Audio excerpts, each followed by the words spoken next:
So hello everyone, स्वागत है आप लोगों का मेरे यूट्यूब चैनल पर। काफ़ी सारे जो टैक्स पेयर हैं उनको जीएसटी नोटिस आ रहे हैं और वो ये आ रहे हैं कि जो आपका जो जो मिसमैच है जीएसटीआर 2A और जीएसटीआर 3B में मिसमैच आ रहा है। एक तो ये आ रहा है, राइट, और एक आ रहा है कि सप्लायर ने टैक्स पे नहीं करा, राइट। तो ये दो केसेस हैं जो दोनों डिफरेंट हैं, बट इनका जो जो आउटकम है वो यही है कि जो जेन्युइन बायर है उसको प्रोटेक्ट किया जा रहा है। तो दो केसेस हैं, तो मैं आपको बता रहा हूँ। एक अभी recently high court Tripura high court ने एक अभी जजमेंट दिया है। उसमें साहिल इंटरप्राइजेस का केस है ये।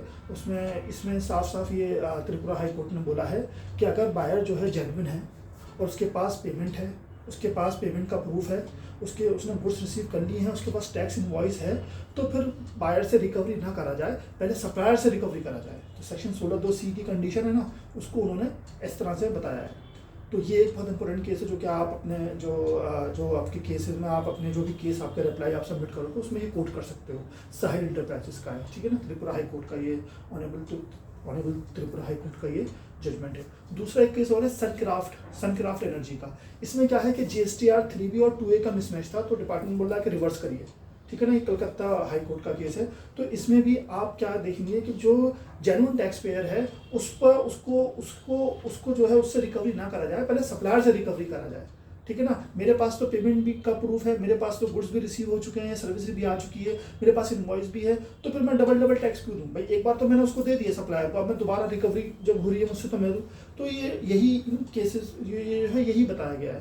तो ये दोनों केसेस डिफरेंट है, लेकिन जो इनका एक जो थोड़ी सी सिमिलरिटी है वो ये है कि बायर को प्रोटेक्ट किया जा रहा है, ठीक है ना, जो जेन्युइन बायर है उनको। तो यह आपके केस में अगर आपको शोकॉज नोटिस आ रहे हैं तो आप ये कोट कर सकते हो। दोनों केसेस बहुत इंपॉर्टेंट केसेस हैं, ठीक है ना।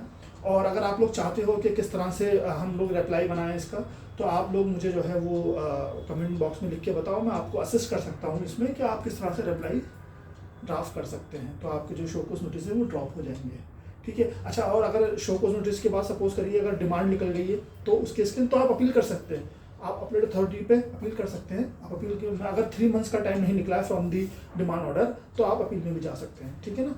तो ये मेरे साइड से था एक और शॉर्ट वीडियो, उम्मीद है आप लोगों को अच्छी लगी होगी। तो आप इसको मेरे चैनल को लाइक और सब्सक्राइब करें। मैं फिर मिलता हूँ एक शॉर्ट और एक इम्पोर्टेंट वीडियो के साथ। Bye, take care.